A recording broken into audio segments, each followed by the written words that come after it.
Hello ladies and gents, I am Nother, and welcome back to From the Depths, Nother Neter, the community-based campaign.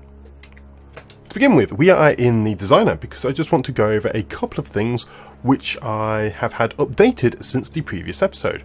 It's great to have the community of builders who are working within this campaign able to update the designs so readily. It's great to see. In fact, a couple of these upgrades I did actually have for that previous episode. I just had downloaded the incorrect version. Partly, that is Razul's Thunder. So, load up this version, and it looks very similar, but the LAM system is apparently a lot more powerful. So we'll actually try this out against the, what was it, the Pilferer thing we were trying against, weren't we? It should have a 0Q LAM system.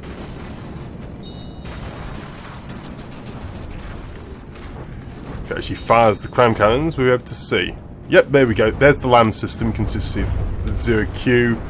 It's holding off against the majority of those APS rounds, which is really rather awesome. It's not stopping them all, and eventually an APS round does break through, but it is short range against the Pilferer, and it was able to prevent the vast majority of those APS rounds from actually striking it.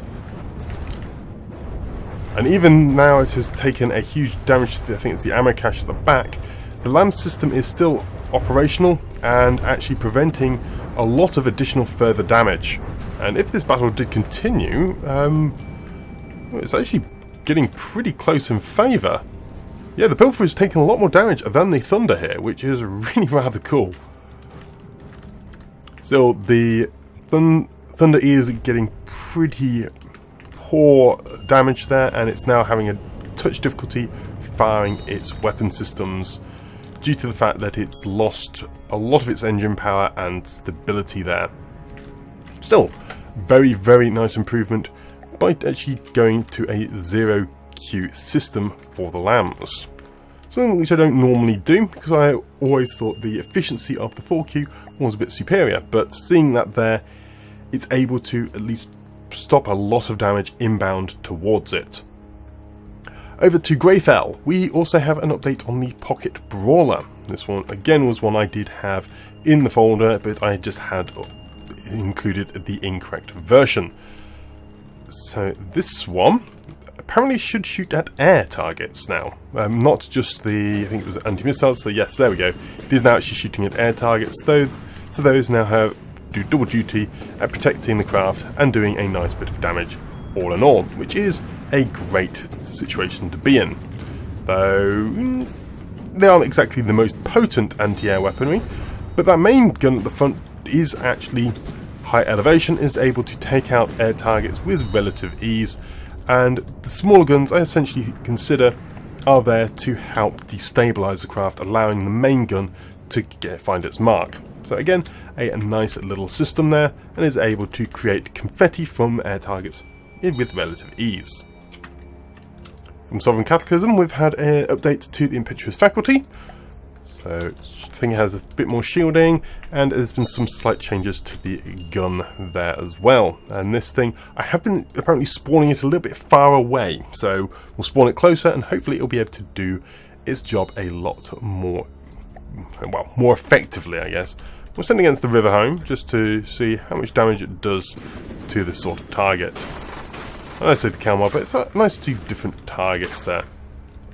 So just ripped off the front of it there, and then just goes in more of an orbiting procedure there, long range, and just pelting down against its intended target, doing a good amount of damage, and just coring all the way through, and eventually it will defeat this target, though it does seem to have a tendency to kill it. Oh, it's AI dead, so that's why it stopped firing. Awesome, I thought it'd run out of ammo, but no, the target was dead.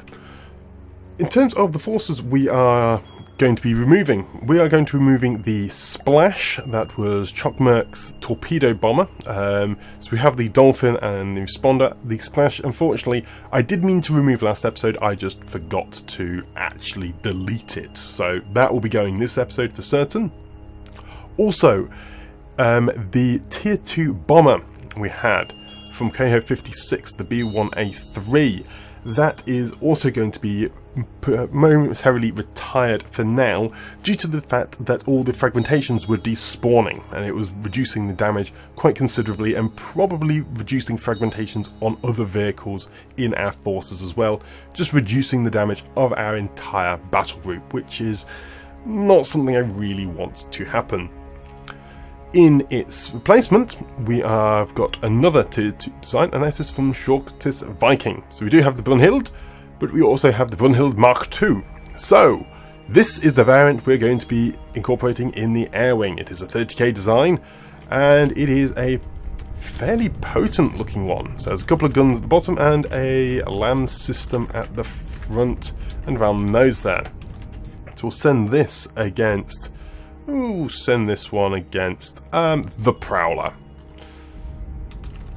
Just see how well this can perform against something quite a bit more potent, since it is a Tier 2 design after all. Looking here, the LAM system doesn't seem to want to engage, though its target weapon systems are offline, so it doesn't matter too much. There's two cannons there, fairly slow rate of fire, but do seem to be doing a lot of damage. They seem to be full 180 fragmentation and probably inertial fuses, and they're just stripping off the external components of the Plunder the Prowler there with really quite effectiveness there. Still not doing too well with regards to the LAMs, but so the actual detection points of the LAMs might not be in a very good location in order to offer that much protection. However, its speed and agility are meaning that it is able to avoid the majority of the missiles launched at it already. So I'm not too concerned with how poorly its LAM systems seem to be operating there, due to the fact that it is actually able to completely negate those missiles regardless. And, well, being a high flyer, it's not going to be being hit by crams with much regularity either. So great showing there, and is able to strip the components off, and it will eventually destroy the Prowler there. As for our other Tier 2 design, we do have one from Richard Dastardly. So we're going to be replacing the Politician, the long-range orbiter, and replacing it with this design here called the Hammer Time.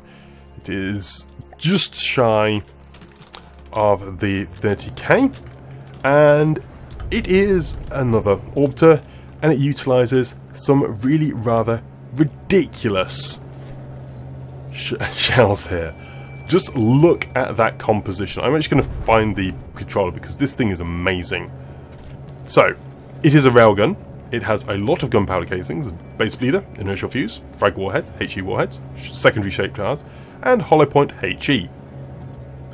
It's insane. It fires very slowly, but these shells do a really rather ridiculous amount should they strike a target. Now we'll send it, well, beginning off against the Kalmar because it's a very close range and it doesn't have much, well, anything in the way of defences. But there we go. It just it fired a couple of shots and the Kalmar is basically dead already. Yeah, this thing is yep, the Kalmar is dead. Well, let's try it against something else, like I don't know, Marauder. So there's Marauder. So it's lining up for its shots, and it will probably fire in fairly short order, I think.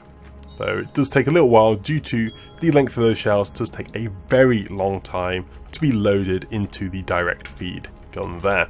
Though when they fire, it's going to be seen.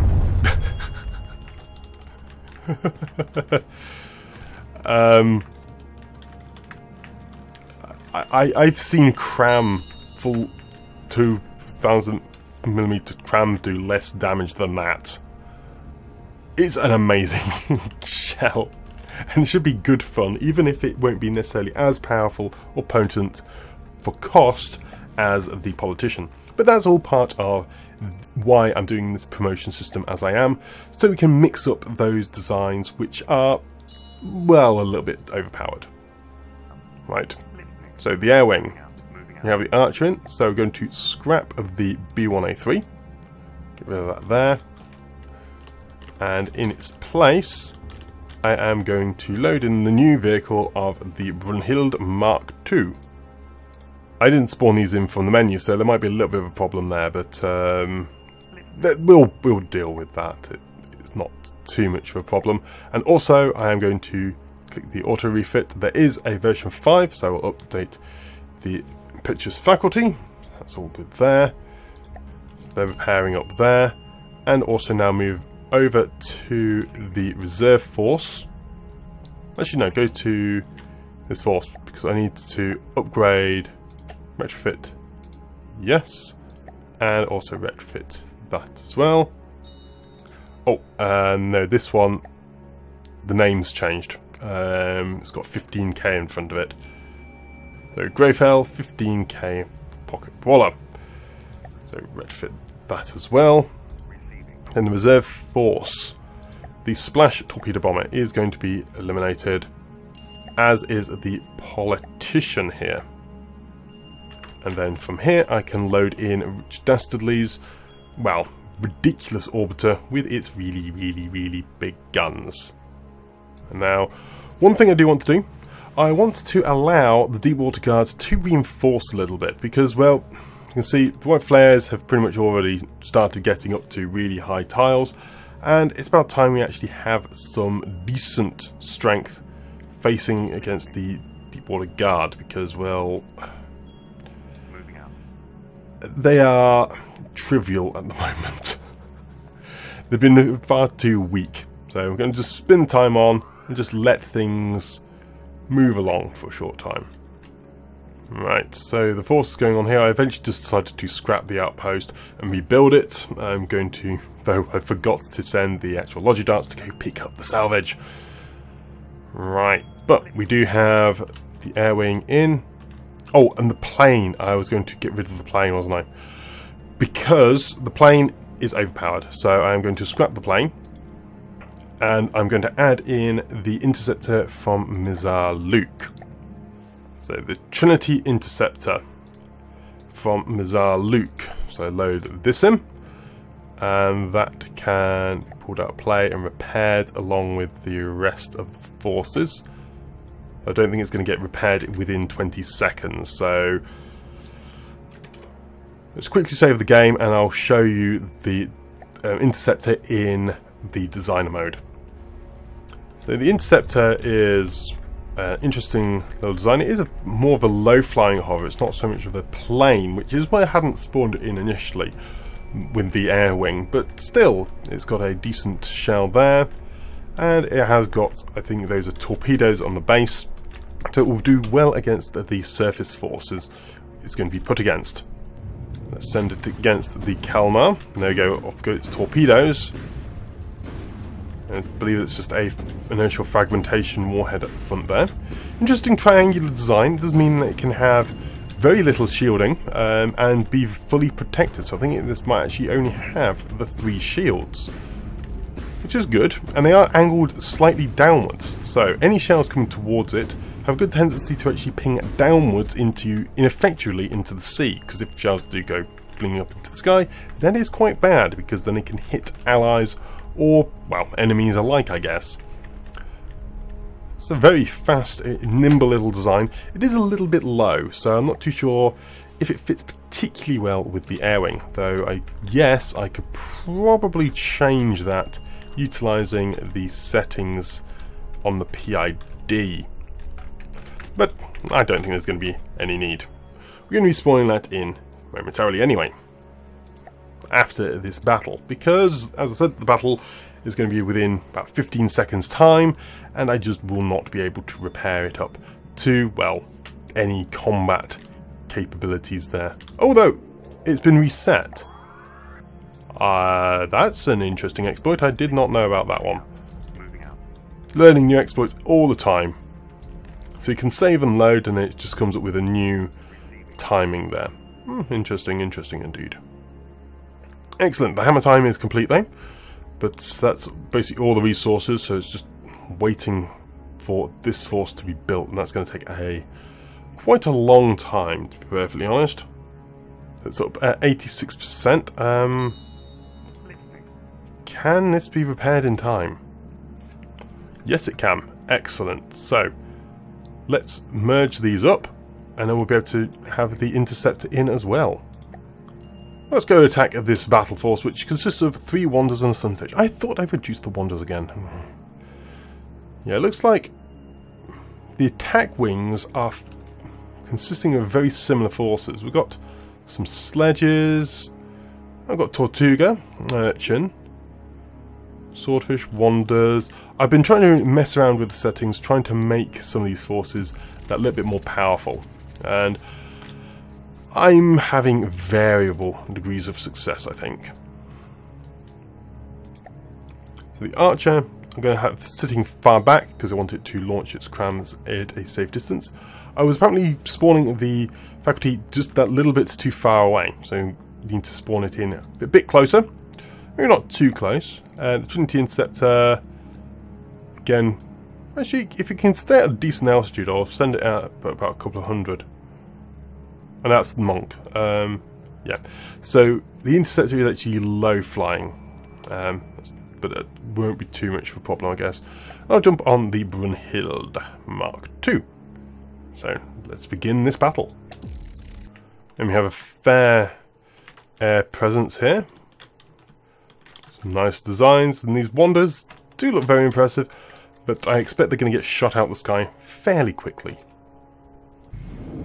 I don't think fairly quickly quite covers how quickly they do actually get shot out of the sky. They fire a nice barrage of their little cram shells, but they're getting absolutely completely bombarded by the APS weaponry of this force, the Brunhild, the faculty, and also the spearhead. And I suppose also the Zaluk's interceptor there, just completely and utterly bombarding them with vast amounts of fragmentation. Though I think they're all inertial frag, so it's making really quite a mess of the designs, and they're pretty much dead already, which is really rather surprising. I was expecting it to take a little bit longer than it did, but 1 minute battle is fine.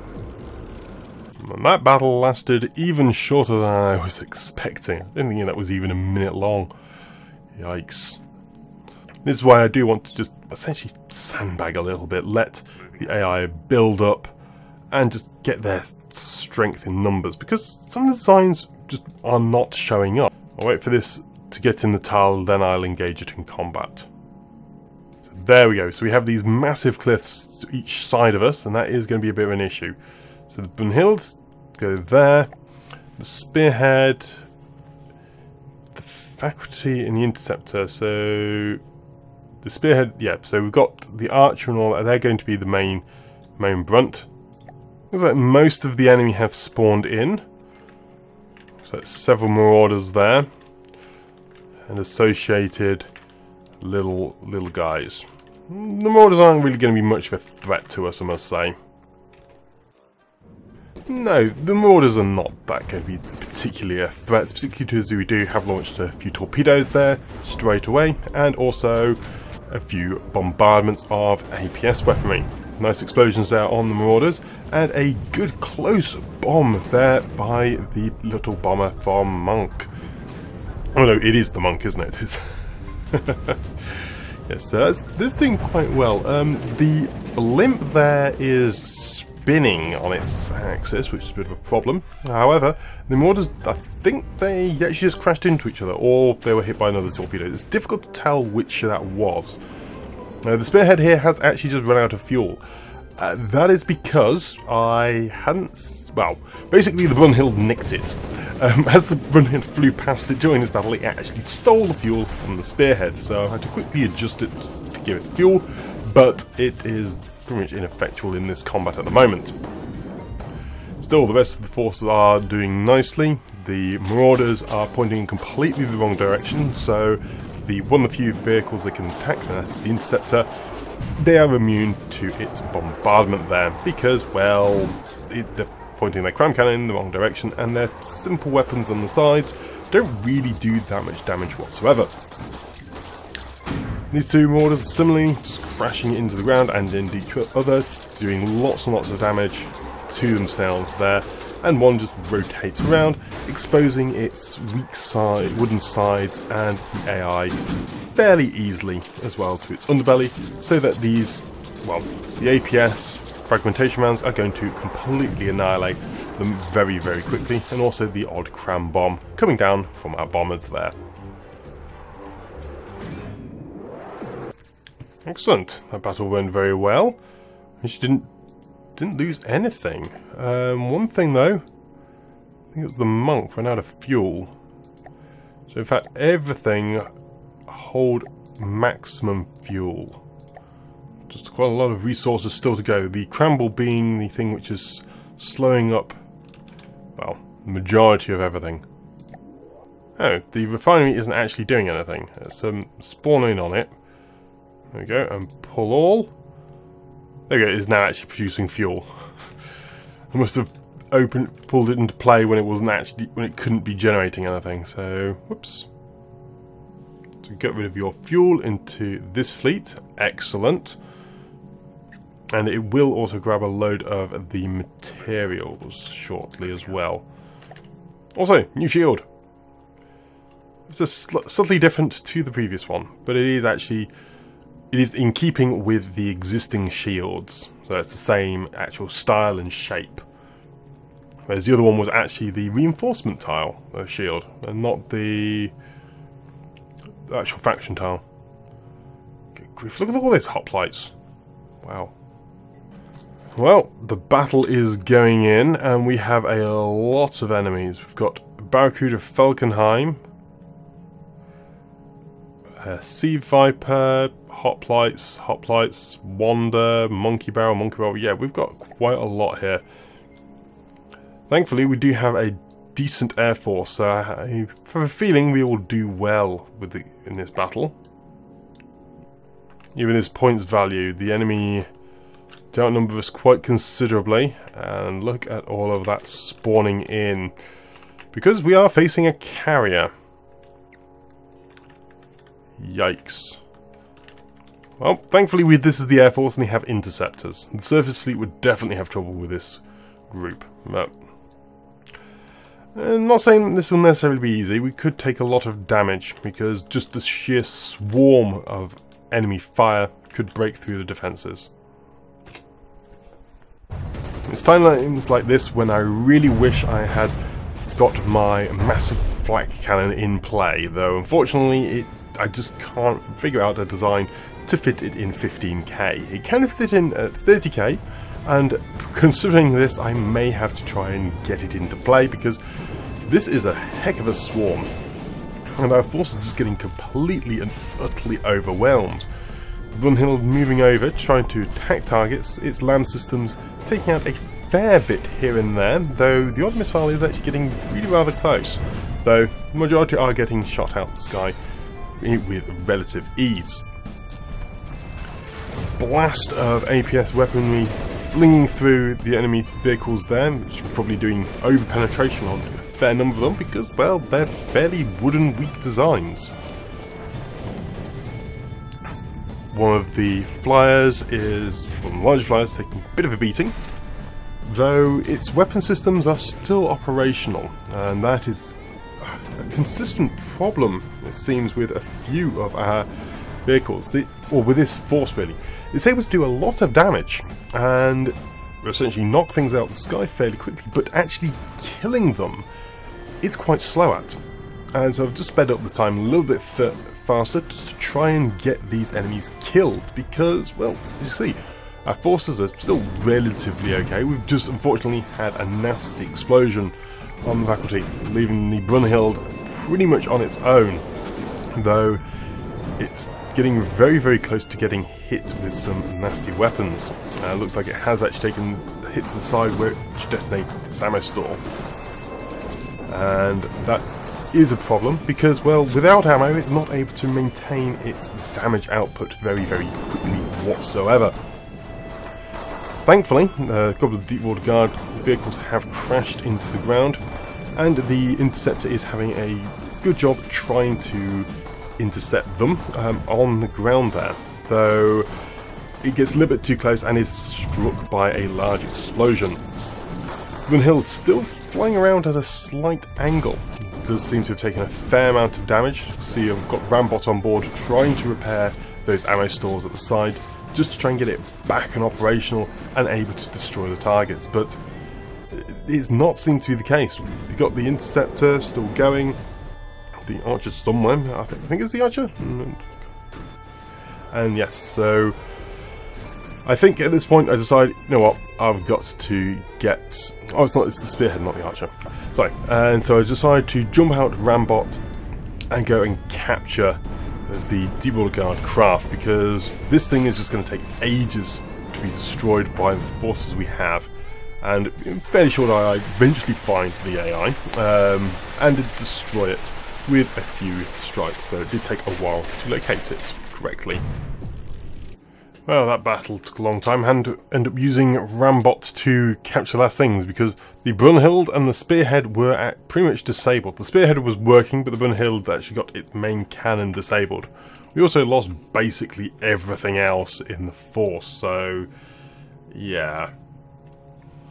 Bit of an issue, but we're doing okay, I guess. It was a lot tougher than I was expecting. I really wasn't expecting that force to be the one which took us out. But yeah, so ouch. It's nice to know that we aren't actually completely invincible. I've got the Barracuda though. I am going to scrap this for materials and then repair the rest of the force.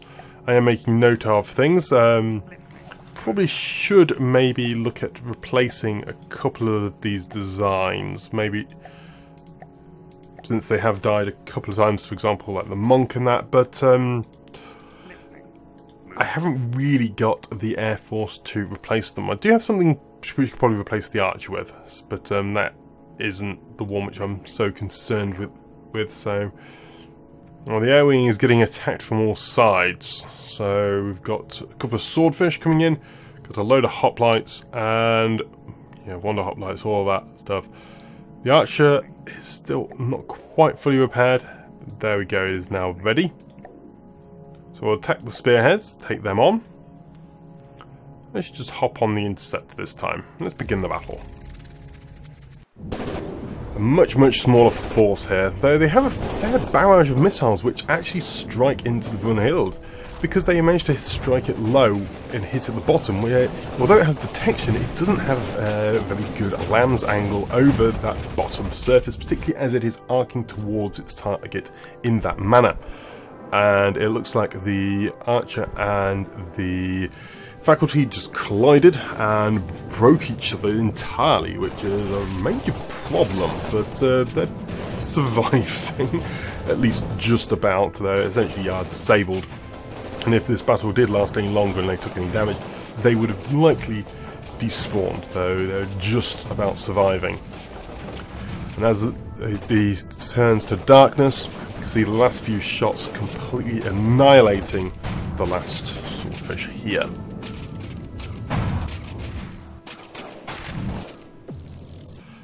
That was still a very painful battle, though I think the monk and faculty actually crashed into each other, which doesn't help.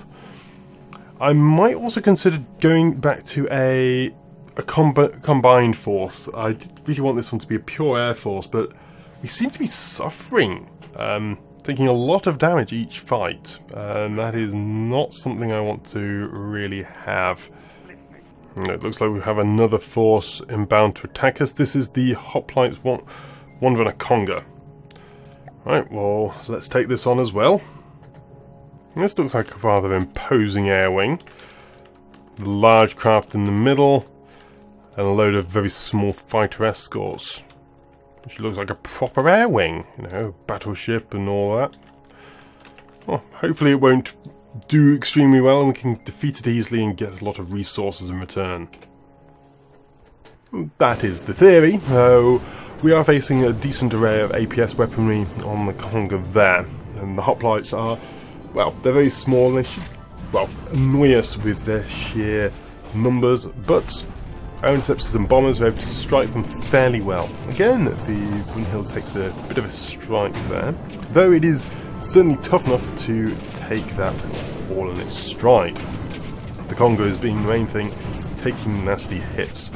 Thankfully it is on relatively large targets, so it is taking shots by basically our entire forces, and decides to crash into the ground since it has now been destabilised, and that means its weapon systems are not able to lock on. In retaliation, the Brunhild turns its sights on these poor little hoplites. Same thing with the faculty, just completely bombarding these tiddly little hoplites with vast amounts of firepower and fragmentation warheads, breaking the balloons and exploding them immensely quickly.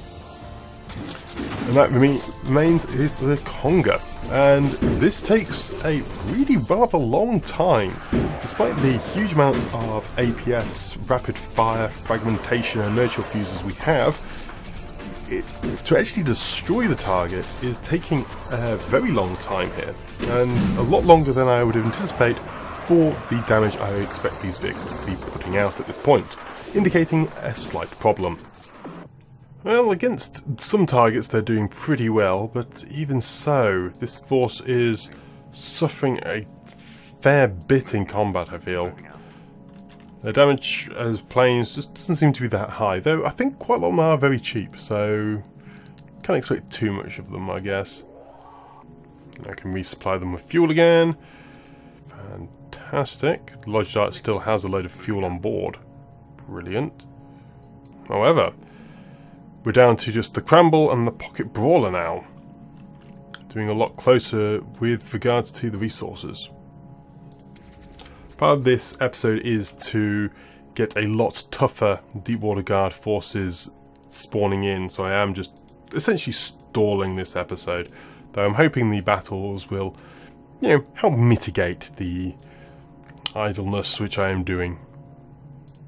Yeah, so doing a little bit of idling here, but we've managed to face off a good number of battles and are able to face off against a load of new vehicles, which is always nice.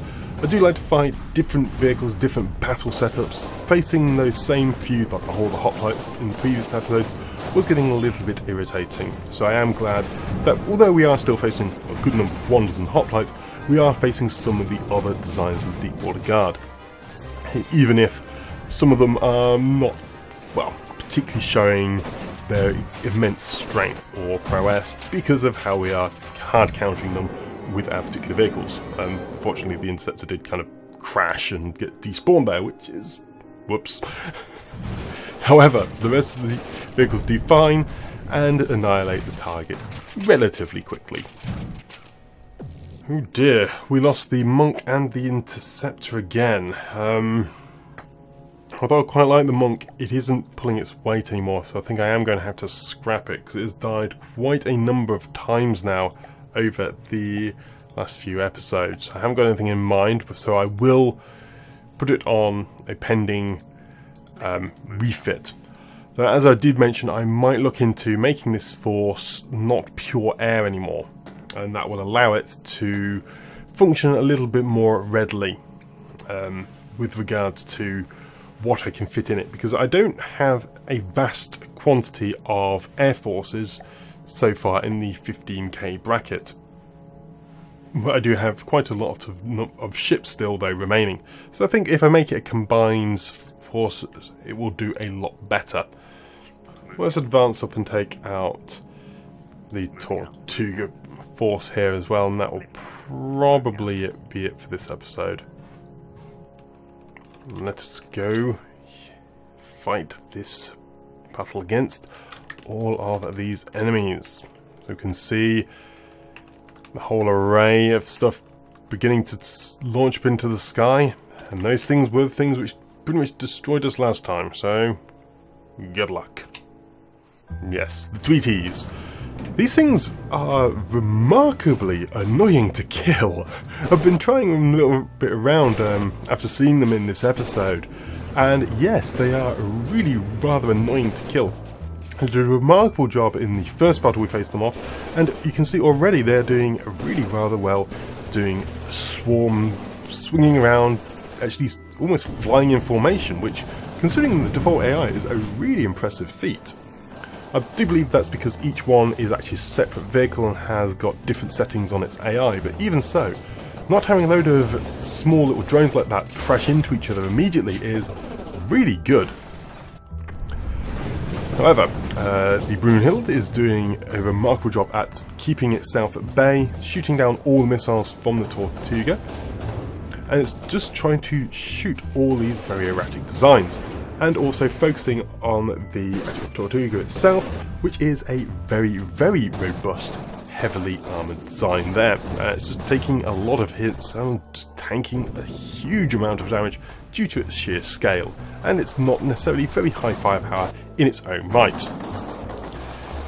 But as you can see, our vehicles are not really specialised in taking out small drone fighters. I thought their weapons would be good at this because of their high RPM and relatively small caliber, which is usually what you utilise against little drones. However, we just lost the faculty. It took a nasty strike, a barrage of missiles, which broke through the wooden armour on the top and sides there, detonating the main gun and/or ammo barrels.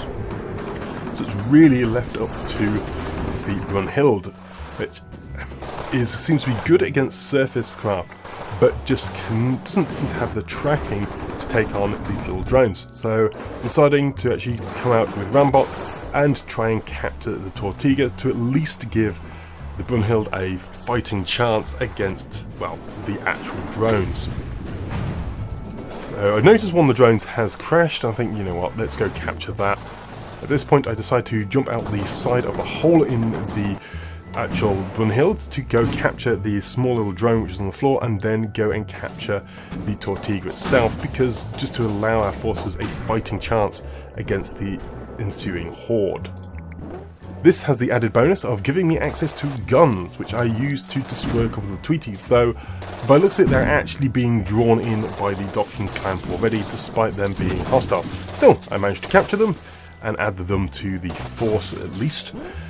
That leaves the one still hammering after the Brunhild there. So try various methods of trying to jump after it, shooting it with machine guns, trying to spawn a chair on it, near it, whatever, but I'm just not having any success. I even go into the Tortuga and try to utilise the main gun there by trying to draw it closer, using the Brunhild as bait, but again it's just not working. Both vehicles are quite damaged, and eventually remove the Brunhild from play. This means though that the Tweety decides to go after the Archer, which for the duration of this battle has been flying off into the Nether and is around about 28 kilometers away. And I have no idea, and I noticed that the enemy has moved too close to this spawn and actually spawned in another fleet. So I abandon, end the battle, and unfortunately we lose sword for thing. Great, I don't know where the Archer died. Just wait for the Tortu to despawn. Though I have a feeling I may have got a corruption. Oh, anyway, don't pick up those resources, that'll be a real pain.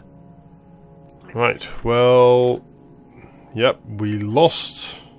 We had a wipe, because the enemy was actually just had actually spawned in this extra force, which I just didn't want to be dealing with. And I've already been recording that battle for an absolute forever. So let's just scrap the outpost. Grab the Lodge Dart, grab the resources. We need to retreat back. So there's a lot of resources though I did get hold of, but it's whether or not. So I think I lost the Archer down here somewhere. It lost control and then wouldn't come back. So those resources might be lost forever. It's a bit of a shame, but there we go. Let's work on though how to sort out this logistics thing. But I will figure it out for the next episode. So thank you very much for watching this episode of From the Depths, Nother Neter with myself and a different. If you did enjoy the episode, please leave a like and or comment below, as it is always great to hear from you lot. Also, be sure to check out the rest of my channel for more From the Depths videos and other games, and swing by my Discord channel for more interactive chatting and a great place to discuss the current state of this Let's Play. Otherwise, that's going to be it for me for now, and I shall see you next time. But until then, I'm out. Goodbye.